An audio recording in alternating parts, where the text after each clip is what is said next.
Доктор Виктор Томпсон – высококвалифицированный психолог с опытом работы более 20 лет.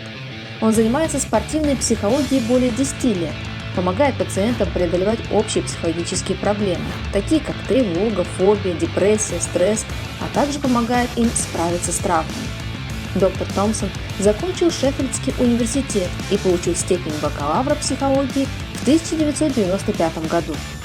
В 2001 году он получил докторскую степень по клинической психологии в Университетском колледже Лондона, а в 2008 году он получил степень аспиранта в области когнитивно-поведенческой терапии в Оксфордском университете. Он участвовал в 6 чемпионатах мира по триатлону и 5 чемпионатах Европы. Этот опыт дал ему практические знания о психологическом стрессе во время тренировок и соревнований. Спасибо большое, что пригласили, я рад. Скажите, что мне тоже в удовольствие огромное побеседовать с коллегой. And for Dr. Maltsev also, it is a pleasure to speak with a colleague on this topic. Sure. Мы с вами долгое время оба занимались поведением человека в экстремальных, ситуациях, как психологи. So, as psychologists, Dr. Maltsev have been involved in researching the behavior of human being in extreme situations, and you did the same thing, do the same thing to a certain extent, since you're a sports psychologist. Да.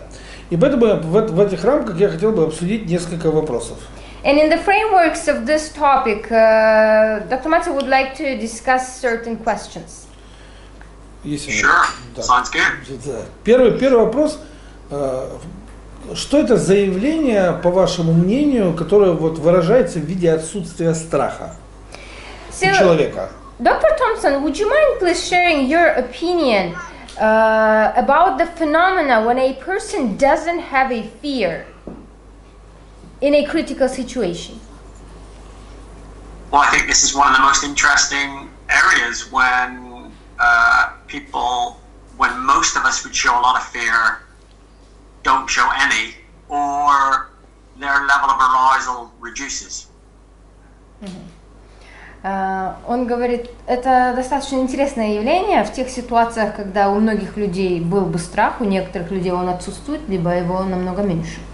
Я много раз видел такую ситуацию.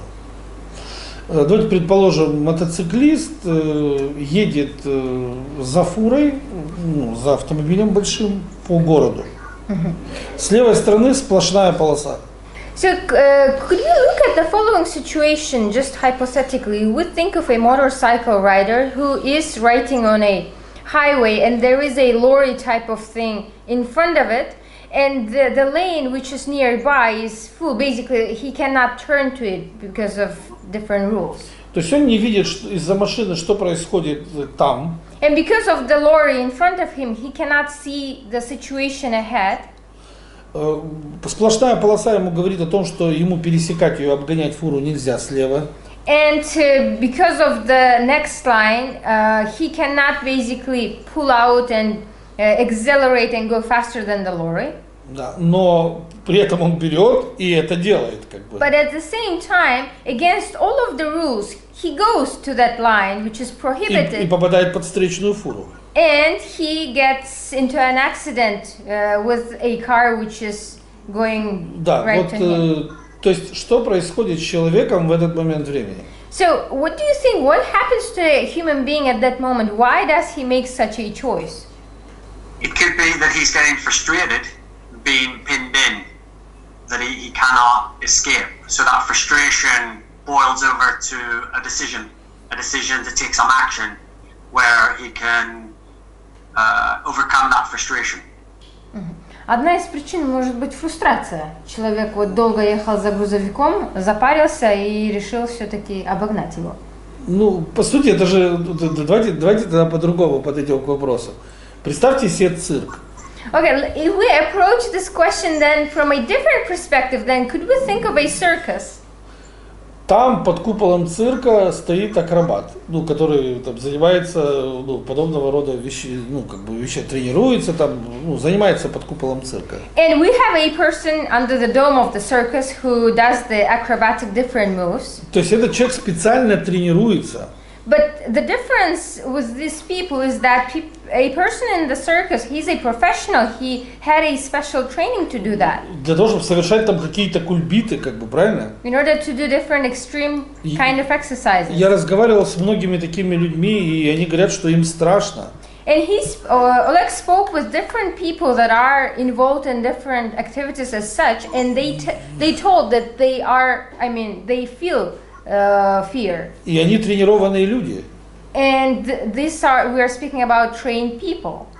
Да, а это обыкновенный, мотоциклист, который, я не знаю, там тренированный, он не тренированный, и он выполняет смертельный номер какой-то там страшный, просто из банальной дорожной ситуации. Ехал себе дальше, бы остался бы в живых, да, то есть. But when we are looking at that situation with a motorcycle rider, that a person, we don't know if he's well prepared or not trained at all, but he is doing a risky move by trying to maneuver in a very deadly way. Почему человек из не экстремальной ситуации делает экстремальную ситуацию? So the question, Dr. Thompson, is that why human beings, they turn a normal situation into an extreme situation on the example of that motorcycle driver? That's a very good question. I think part of it is because it might be okay. So they take the risk because it might be good. So they might be able to get into a space, or the cars might move, so they might create a space, or it might be okay. So for some people, they have more of an urge to take the risk, or that they don't read the risks like most of us. So compared to the circus, where people are trained for years and years and years, where they know what they can do, and everything is very planned and known, the motorcyclist on the highway has a lot of variables that they're juggling in their mind, and that comes out with a different answer for different people as to whether let's do it or let's not do it. Mm-hmm. Очень интересный вопрос, говорит. Возможно, у этих людей, они считают, что они прорвутся, у них получится. У кого-то больше желания для того, чтобы пойти на такой риск. Возможно, некоторые люди просто не могут классифицировать критическую ситуацию или ситуацию, которая повлечет за собой огромный риск, так как другие делают, и человек принимает решение объезжать горе. Да, окей. Спроси его, в какой школе психологии он специализировался? Could you please share what is your specialization of psychology? What is the school of psychology you adhere to? I'm trained in cognitive behavioral therapy, so CBT, as a treatment for people, and I think that gives a very good basis for understanding the thinking, the decision making, the bias that people might have, the distortions they might have, their emotions, their behavior in certain contexts. Mm-hmm. So it provides a good framework, and that's probably the main one that I use. Mm-hmm. То есть основное то, что это вот когнитивная некая терапия, когнитивная психология, и он говорит, она затрагивает очень обширный список. Да, кого из когнитивщиков он считает, корифеями 20-го, века? Mm-hmm. And would you mind sharing who do you upheld as a mater of cognitive psychology of 20th century, let's say? Well, one of the fathers of cognitive psychology is Aaron Beck. Aaron Beck, who's an American psychiatrist and psychoanalyst originally, who developed CBT or cognitive therapy during his practice. Говорит, это американский психиатр, психоаналитик Aaron Beck, который и является автором когнитивной теории. He also had the benefit of keeping it simple. Также одно из преимуществ Эрона Бека это то, что он относился ко всему просто, он хотел доносить все простым языком. Да. Вот. Давайте мы тогда с вами на базе этого Бека разберемся, что же произошло с человеком, который совершил этот маневр.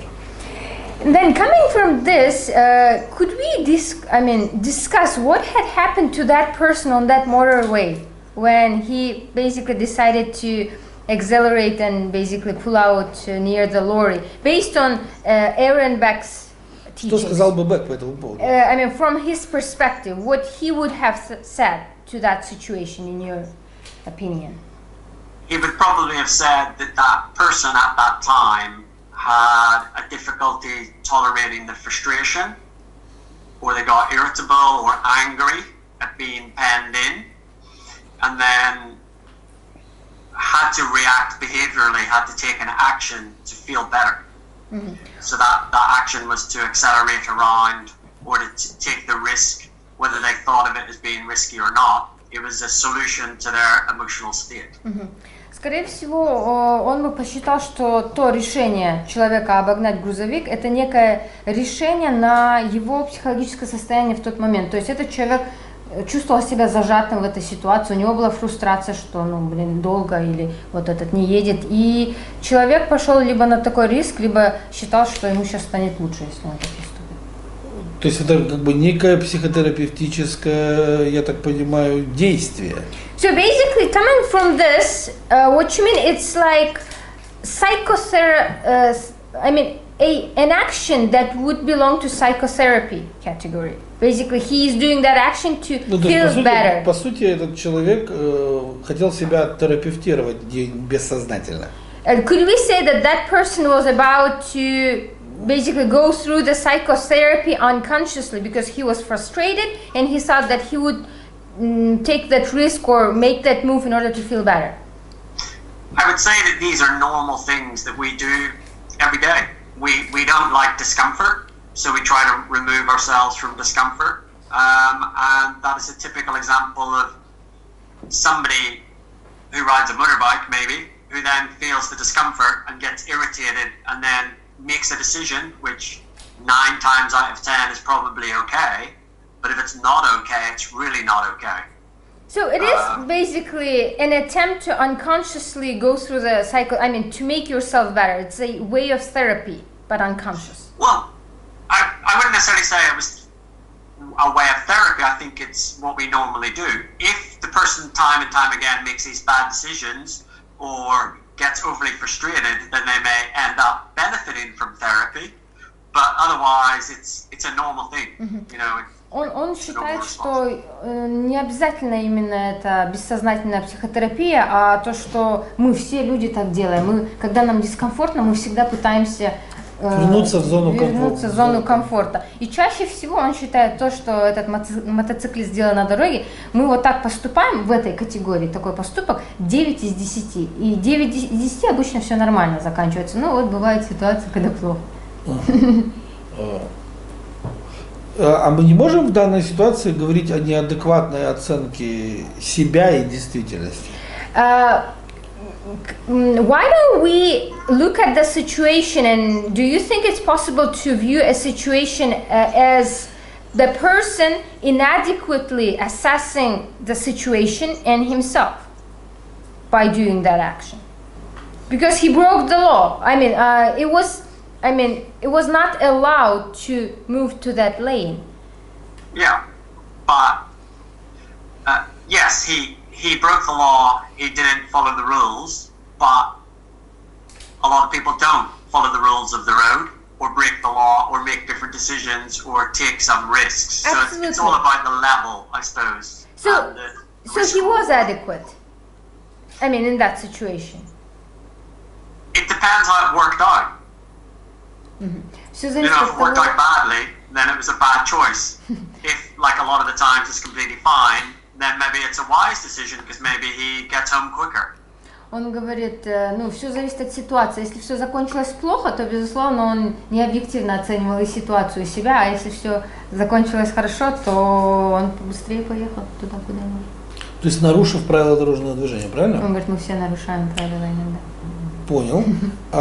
Тогда можем ли мы сказать, исходя из этого, что 9 из 10 людей неадекватных? И степень адекватности оценивается тем, остался он в живых или нет? So basically, then coming from this, do we conclude that 9 people out of 10, roughly speaking, are not completely adequate, and a person's adequacy is evaluated based on if he is alive, if he, turned out to be safe in the situation or not?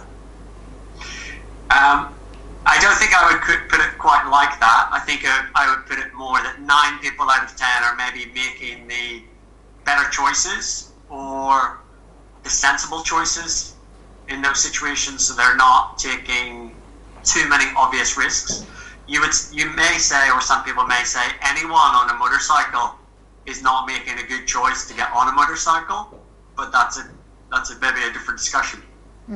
Он говорит, я бы не формулировала это именно таким способом, я бы сказала, что 9 из 10 человек, они делают, более-менее правильные выборы, не совершая очень рискованных поступков. И если мы вообще из этого исходим, мы, конечно, могли бы сказать, что тогда все люди, которые садятся на мотоцикл, не совсем адекватны. Но это, говорит, наверное, другой разговор. Давайте тогда по-другому поставим. Вот вы, когда садились на мотоцикл, вы же себя считали адекватным, верно? But coming to the motorcycle thing, for instance, just commenting what you said, when you started riding a motorcycle, you considered yourself to be absolutely adequate, just the way millions of people do, right? Я езжу на мотоцикле, я же себя считаю адекватным. For instance, Oleg drives a motorcycle, he considers himself to be adequate. Yeah. То есть я бы в жизни не стал через сплошную таким способом обгонять. For instance, he says he would never ever make a choice to pass through that lorry in that way, because this is just contradictory. Потому что я понимаю, что я могу попасть под встречный автомобиль. Это же, абсолютно должно быть понятно человеку. Because it's quite obvious and reasonable that you might get crashed by a car which is coming towards you. То есть движение в поле ограниченного обзора, как бы при встречном движении автотранспорта, который весит более 20 тонн, мне кажется, это самоубийство. Because if you are going to the area which is obscure, you don't see everything which is happening, and there is a potential that a vehicle which weighs like 20 tons might be going to you, this is not rational. Это, знаете, у русских есть такая русская рулетка, когда в револьвер заряжается один патрон, потом и потом они вдвоем начинают стрелять, пока один другого не убьет. Сам себя не убьет, да. It's the same thing like in Russian roulette. They have this thing when they would pull the trigger until one of them is dead. Yeah, and it's a bit like a less severe version of that to do with driving is that most people think that they are a better driver than average. That is just impossible. It's impossible that most people are better than average, because 50% need to be better than average and 50% need to be less good than average. But when people rate their own ability, they are overconfident, mainly. So you said the situation with the motorcycle driver is the less severe version of the Russian roulette. Yes. Он говорит, вот эта ситуация с мотоциклистком, это та же ситуация, только немножечко, не настолько радикально, как русская рулетка. В целом, говорит, что касается водителей. В чем разница? Он говорит, большая часть людей, они переоценивают свои возможности. Все-таки переоценивают. So basically, most of the riders are not objective about their own skills. They think they are way better than average. Or at least somewhat better, yes. Они, да, говорят, многие думают, что они чуть лучше, чем средний показатель. То есть на самом деле чуть хуже, но они считают, они уверены настолько, самоуверены. Overconfident people. Yeah, we have a self-serving bias, so we're overly biased in the main about ourselves, our abilities, our potentials. То есть людям свойственно приукрашать, преувеличивать свои собственные способности и быть более уверенным в себе, чем мы на самом деле из себя представляем. Вот помните, Фрейд говорил, что у человека есть две силы, тяга к жизни и тяга к смерти. Remember, Sigmund Freud had an idea of two vectors basically. One is basically an impulse, a drive towards death, and one is towards life. There's two things. Да. Помните, да? Мы можем сказать, что это некий импульс тяги к смерти? Could we say that that situation that we are hypothetically, discussing, could we say that that is a drive towards death? A certain drive. Well, scientifically, we can't test it, so we can never know. But some theories would say, yes, that person would have a death wish, or they're trying to risk things. They maybe don't want to live, but when you come to the unconscious, we cannot know. So. Он говорит, безусловно, научно мы, конечно, не докажем, что это так, но существуют теории, что этот человек, если мы смотрим с точки зрения этих теорий, что он, да, он тяготеет к смерти, либо он не хочет жить. Ну, многие люди, ездящие на мотоциклах, они, в общем-то, исповедуют очень странную, я бы сказал, радикальную философию смерти. From the other side, if we look, generally speaking, a lot of motorcycle drivers, they adhere to a quite radical philosophy with a radical attitude towards life and death, not average one. Да, и получается такая как бы ситуация, что тогда получается их вот это поступки, они следствие некой философии. It turns out that the actions of some people is the consequence of that philosophy. And especially, if I may... Почему я спрашиваю? Это же некая иррациональная философия. And the reason Oleg is asking this, because that type of philosophy is not rational for a normal human being. It would not seem to be rational. Нерациональная философия ведет к нерациональным поступкам. Because irrational philosophy would always lead to irrational behavior and acts, just the way that motorcycle driver did. But I suppose motorcycle riders are a subset of the population that probably take more risks than the general population, and they probably maybe are more likely to smoke, maybe more likely to drink, maybe more likely to take drugs, maybe more likely to have risky relationships. So, yes, they are maybe taking more risks and maybe engaging in things that most people don't, but maybe that's motivated by their upbringing, maybe they've got more thrills that way, maybe they've found groups of people who think similarly, maybe it's been reinforced through their, their social experience as well as their physiological enjoyment of those things. There could be a number of contributors. Он говорит, первое, понятно, очевидно, что мотоциклисты, они даже вот в целом занимают ту категорию людей, которые больше идут на риск. Эти люди больше склонны к курению, к питью, к наркомании и так далее. Говорит, причины есть разные, наверное, для такой философии. Возможно, это воспитание, либо они являются частью неких групп, которые повлияли на них таким образом. Окей. Тогда у меня как бы следующий вопрос, он выглядит так.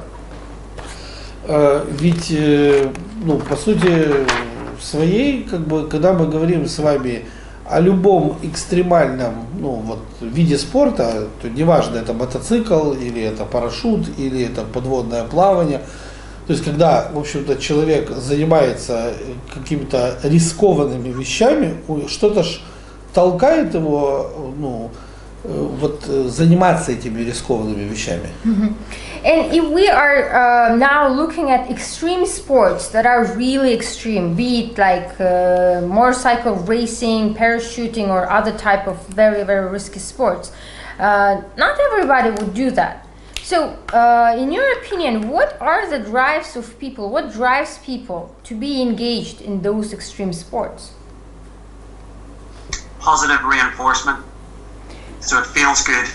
It feels good to be involved. So if you think of elite professional motorbike racers, they started on motorbikes when they were 4. Very young. So it's been a lot of years of fun, a lot of years of being amongst people who highly valued kids racing motorbikes and that type of thing, or getting the adulation and the praise from your friends for doing well. So it's not just that they've turned up age 20, getting on a very powerful motorbike and taking big risks. Он говорит, некое, позитивно в себя вдохновлять. То есть им хорошо, когда они этим занимаются. Если мы, например, берем профессиональных гонщиков, там очень элитного уровня, то есть это не то, что людям стало 20 лет, и они решили заняться мотоциклом. Они чаще всего с малых лет этим занимаются, там с 4-5 лет. И уже некое детство они провели, им было весело, особенно в подростковом возрасте, когда все люди видели их результаты, им хорошо, и дальше человек идет. Хорошо, давайте по-другому. Вот смотрите, давайте с простого начнем. Вы когда смотрите в Лондоне на людей, вот многие из них профессионально учились ездить на мотоцикле, или большинство из них это делали где-то во дворе, там на какой-то, самоучке. So Victor, when you are looking at London residents and you see the riders, majority of them, do you think they got the professional training of riding a bike, or did they learn it somehow on their own, somewhere in the backyard with a friend? To ride in London, you need to have done a test, which includes knowing the road, knowing the road signs, knowing braking points. So it's like the mental test of the knowledge. And then you need to ride with an instructor who can prove that you have, you're at a minimum standard. So you have to have the license, special license. Yeah. В Лондоне просто ситуация такова, что чтобы водить мотоцикл, ты должен получить права на мотоцикл. У нас то же самое. It's the same situation in here, but when we are speaking, именно обучение, да? Конечно, ты должен пройти автошколу и получить после этого права. When we are speaking about actual training, are they all go through a specialized school and in order to get the license, or majority of people do that on their own? For people who just ride on the road, you can do the course in a day or two and get the rubber stamp on your license, and then you are limited for a while, but you can go on the road. Or there's more of a 5-day training with a much more comprehensive test. Он говорит, просто чтобы ездить на дорогах, вам достаточно 2-3 дня. Позаниматься, и вам поставят некий штамп в паспорте. Есть, конечно, другого вида программы, интенсивные 5-дневные. То есть в Лондоне учат 5 дней. So basically, at the maximum, people are taught for 5 days in London to be able to ride a motorcycle. Yes, but you still need to pass the test after the 5 days. Конечно, нужно пройти еще тест. Понятно, естественно. То есть, по сути, я читал одного великого человека, который считается в мире великим, который учился ездить на байке следующим способом. Ему сказали в магазине: вот байк, а вот дорога. So Oleg has been reading a lot of literature at the moment for his research, and he says there's one person who is a very esteemed person in the motorcycle world, and here's how he learned to ride a bike. He bought the motorcycle at the store, and somebody told him, here's the motorcycle, here's the road. These were 2 sentences that he heard. This is it. Да, то есть бывает и так учат. So this is another way of educating people how to ride a bike. Да, но человек же должен знать правила дорожного движения хотя бы. But certainly, everybody has to know the rules of the traffic, rules of the driving, at least, at the minimum. Well, you need to know enough to pass the test. Да, нужно знать достаточно, чтобы пройти тест. Да, достаточно, чтобы... and to do it on that day when you're doing the test. И именно в тот день, когда ты проходишь тест, нужно эти знания А потом можно не знать. And after that, it doesn't really matter if you remember or don't know. It's better to remember and know it, but you don't need to because you've got your stamp. Лучше, конечно, помнить и знать, но это не обязательно, у вас уже есть печать. То есть, вот, по сути своей, что у нас получается? Вся корень проблемы в том, что когда человека воспитывали, его не научили учиться один раз и на всю жизнь, то есть качественно. So the problem with most of the writers is that when they were abroad, when they were taught to ride a motorcycle, nobody taught him really well from the beginning, just so he doesn't have to relearn anything, just so he won't get in the trouble, etc. No good training. Yeah, but I think it's their competence, so how well they can ride. It's their perceived competence, how well they think they can ride, and it's the perceived and real level of danger as well. Those are important. То есть, по сути, получается такая ситуация. Это похоже на студента, который перед экзаменом за ночь учит курс за год, чтобы только побыстрее сдать, и чтобы преподаватель от него отвязался. It resembles the situation with a student in high school or at the university when he tries to study whole night just for that exam. He tries to cover everything that they went through in a year just for the sake of passing that exam. Yeah. That's not the person you want riding your motorcycle. Конечно, нам не нужны такие люди, которые будут водить мотоцикл, но ситуация такова. Да. И получается такая ситуация, что по сути, когда он сдавал так экзамен, его жизни ничего не угрожало. And the whole problem is that when he was passing the exam, though he was not jeopardizing his life at all, no risks at all at that time. А когда он сел на мотоцикл, с этого момента его жизни стало угрожать что-то или кто-то. But once he is on the bike, he is taking a risk. His life is at the jeopardy. И он отличить то, что ему угрожает, от того, что не угрожает, не может.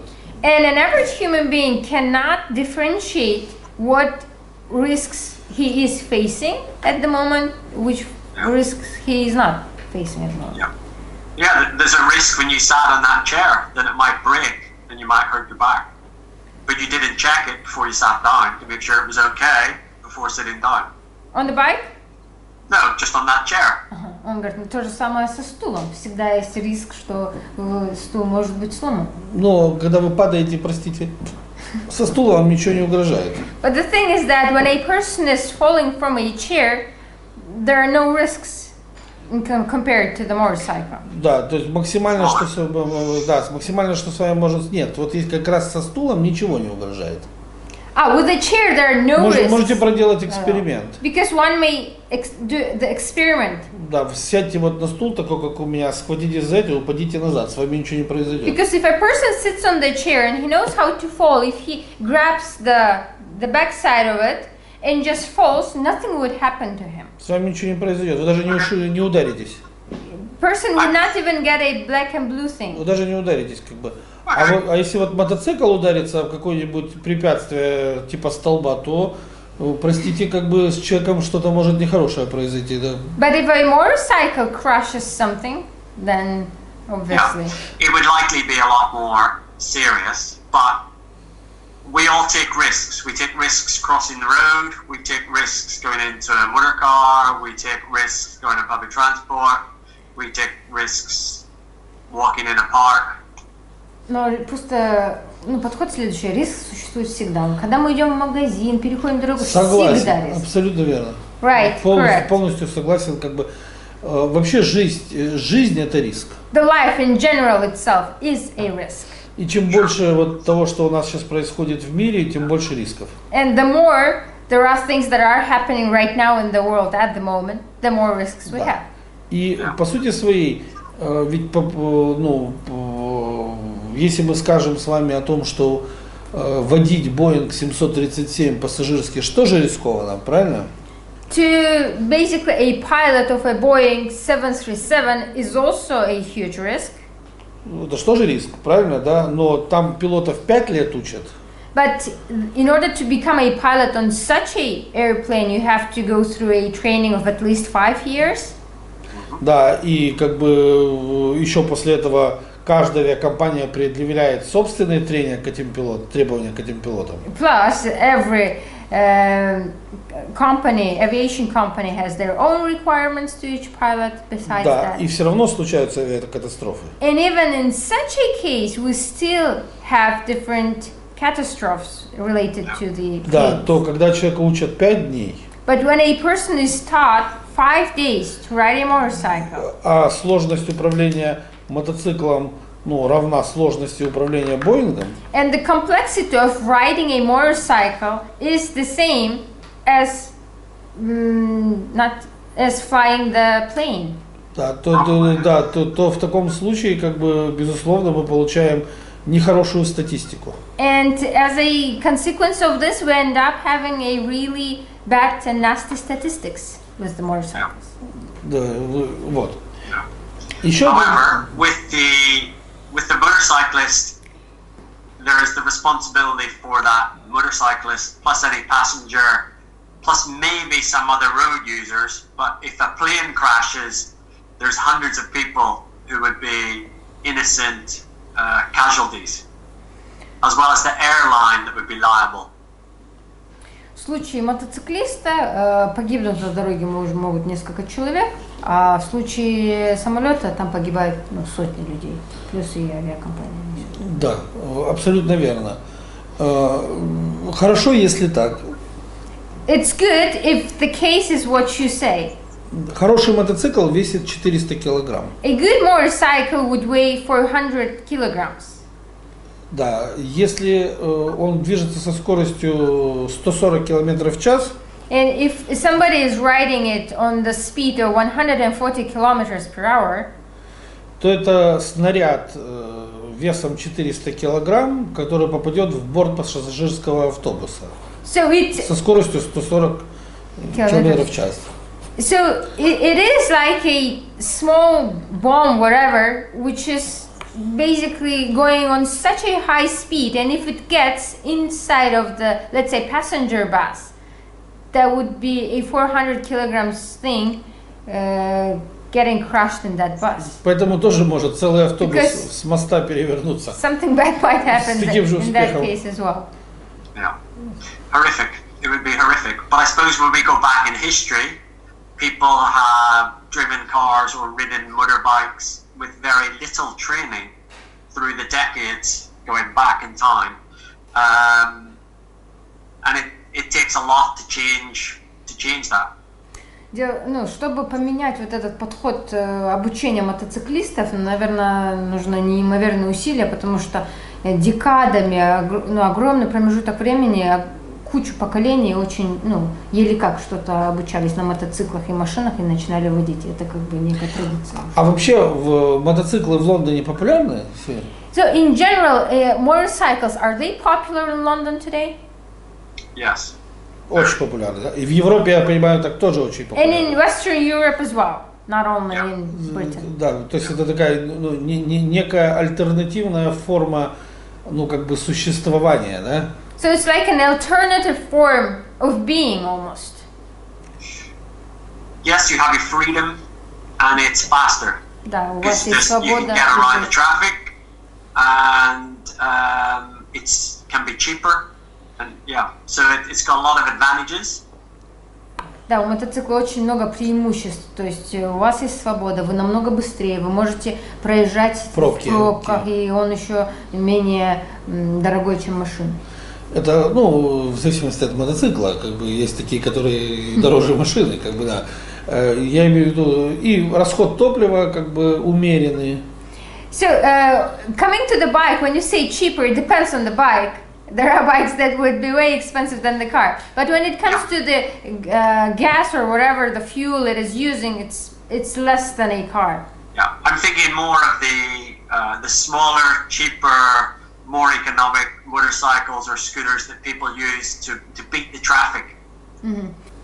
То есть люди, которые пытаются быстро в пробках переехать, это ездят на маленьких скутерах, больше на экономичных. Еще один вопрос. Когда мы с вами говорим о том, что человек выбирает мотоцикл, как бы потом немножко поучился, начал ездить, и по сути своей мы говорим о том, что этот человек, он по сути бессознательно все остальные действия осуществляет. То есть все, что вот до катастрофы, это все серия бессознательных действий. Верно ли это утверждение? So, if we're looking at the following statement, which at the end of it is a crash. So, when a person chooses, let's say, a motorcycle, learns how to drive it in some way, and so before basically crashing it, all his actions would be unconscious. Is that correct? Would it be correct to say that? No, I would say it'd be a mixture. A mixture of conscious and unconscious. Да, Yeah. некий микс и сознательных, и Ну, бессознательных. мы же не можем сказать, что он в катастрофу сознательно попадает. But at the end, at the final state of affairs, we cannot say that he consciously got himself into the accident. I mean, Ну, если он не суицидник, не except that it was a suicide. Of Да, если он course. не суицидник, я не самоубийца. No, most people would not willingly choose to end up in a position where they knew that they would get hurt or killed, but they would know that they chose to pass that lorry at that time, and it didn't end well. Да, конечно, говорит, большинство людей, сознательно не будут выбирать некую катастрофу, но вот та ситуация, когда человек обгонял грузовик, он же сознательно его обгонял. В том-то все и дело, что я не знаю, это бессознательная реакция или сознательная. Я хочу в дискуссии с вами это выяснить. So that situation you say when he was passing through the lorry, he was conscious. Oleg says, I would like to, find out if he was conscious or not conscious, because we don't know, in the discussion together with you. Because we never know if he was consciously doing that or unconsciously. Yeah, I would expect that the person would be behind the lorry and then thinking, shall I pass, shall I not? Is it okay? Is it not okay? Is it worth the risk? Am I stuck here? Is it going to last a while? And then they would make the decision to pass, or they would just think, oh, screw it, let's just go. Mm-hmm. So it would be a decision. Ну вот что касается с грузовиком, скорее всего, есть две линии, которые он описывает. Либо человек долго стоит и спрашивает кучу вопросов, так, нужно ли обгонять, не нужно, долго еще эта машина здесь будет стоять или недолго, а другой может сказать, ой, запарился и поехать. Вот смотрите, давайте мы по-другому построим вопрос. Если бы вас в качестве эксперта в суд пригласили, вы какую бы версию поддерживали? Его бессознательной реакции или все-таки осознанного поступка? Вот этого, да? Да. So that situation again with passing the lorry, to approach the question from a different side. If you were in the court and you were basically deciding what had happened, would you advocate that he was consciously doing that act, or was he unconscious? What side would you choose? I would be quite clear that it would be conscious. Сознательно. Он сделал это сознательно. Он сделал, то есть он сам себя убил сознательно. Или он халатно отнесся к правилам дорожного движения. Или то, Да. вот эти два. So basically he consciously killed himself, or he neglected, and his approach was very neglecting towards the rules of driving. The second, I think it would be more that he would either think he's going to be okay, or it's not that risky, or it's worth the risk, or it could be he doesn't care. Скорее всего, склоняюсь к тому, что он халатно отнесся к правилам дорожного движения и перечислил 4 варианта того, что человек думал. Он думал, первое, ничего страшного, нормально будет, я останусь жив.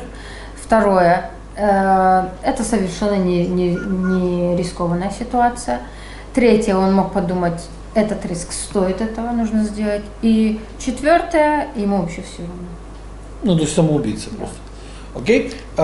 Но вот если бы мы с вами в суде были как эксперты приглашены, мы смотрим, ну, вроде благополучный человек, ходит на работу, имеет страховку, жена, 2 детей, и как бы, ну, сказать жене, что он специально себя убил, как это вот, или судья? Судья поверит в то, что мы скажем, что он специально себя убил?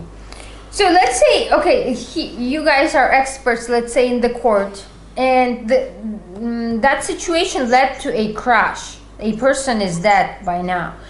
So do you think a judge would believe you guys or his family, and this person, let's say he's a decent person who has a job, who has a security, who has a family, little kids, if you would say to his family that this person was consciously doing that thing, he consciously basically led himself to a crash, do you think a judge and his family would believe that kind of explanation?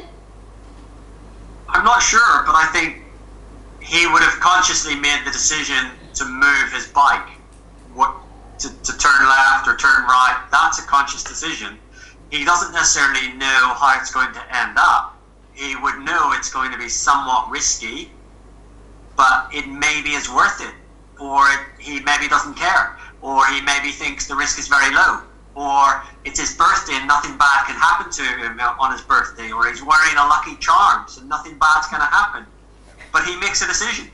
Он говорит, я не знаю, поверить нам или нет, но вот когда решение стояло двигать свое тело на своем байке, либо налево-направо, это было некое сознательное действие. И на это могло повлиять разные факторы. То есть он думал, что да он прорвется, это не рискованно, у него есть амулет, или у него день рождения, и ничего плохого не случится.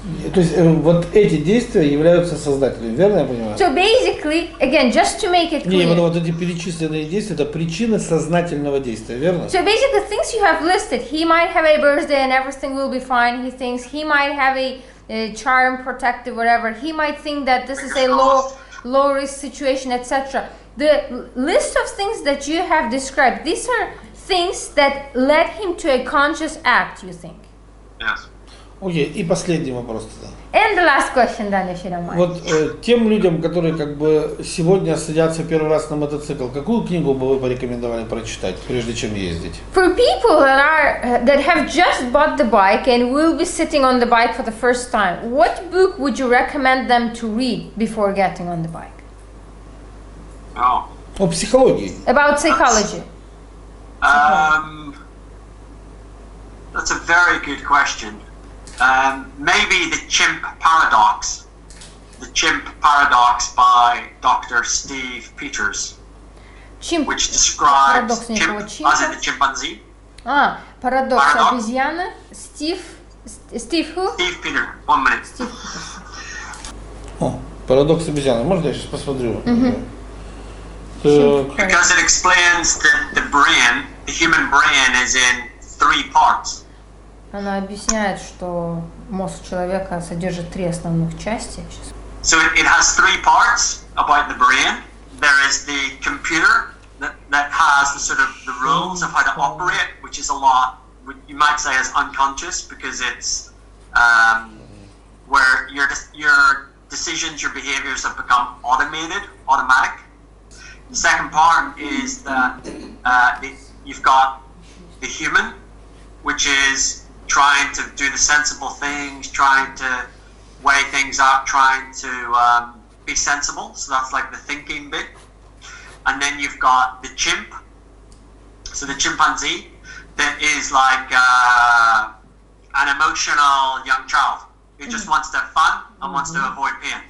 Вкратце говорит, в этой книге автор описывает, он говорит, что якобы мозг человека состоит из неких 3 частей, и 3 категории следующие. Первая — это некая компьютеризованная часть, где происходит все бессознательное. Есть человеческая часть, второе, и вот некая шимпанзинская, где все, что касается веселья, эмоций, когда человек себя ведет как обезьяна. So problems exist when there's incompatibility between the 3 systems, or when the chimp is too dominant. И когда часть вот эта шимпанзинская доминирует над этими, происходит проблема. Я So понял. with the motorcyclist stuck behind the lorry, it's probably the chimp that gets frustrated in this example and decides, screw it, let's just go. И, скорее всего, вот эту ситуацию, которую мы разбирали, когда мотоцикл стоит за грузовиком и принимает решение все-таки нарушить правила, в нем вот эта обезьяна запарилась и решила сделать такое действие. Whereas for most people, the human would be saying, take your time, just stay here, this is the right thing. Если бы доминировала человеческая часть мозга, то большинство людей бы сказали бы, потерпи и как бы подожди, пока грузовик проедет и потом... А он описывает там, почему включается эта часть. Does Steve Peterson in the book, does he explain why this chimpanzee part dominates and messes up things? Why it basically turns on? Does he explain that? Yeah, and it's based on the biology of the brain, the amygdala, the hormonal fight or flight type of It's all biological. He doesn't get to the psychology. All biological, right? Reasons. Well, he's a psychiatrist, so he goes into the biology and the psychology. Yeah. Он говорит, сам психиатр является, вот этот автор книги. Он объясняет это тем разными биологическими процессами, которые происходят в мозгу, гормонами и так далее. Отлично. Спасибо огромное, коллега, за очень содержательную дискуссию. Dear colleague, thank you very much for the meaningful discussion. Да, и я надеюсь, мы еще раз увидимся с вами. And hopefully we can see each other again. Или уже в Лондоне встретимся. Or meet in person in London. Great. All right. Take care. Have a good night. Bye. Bye-bye. Bye now.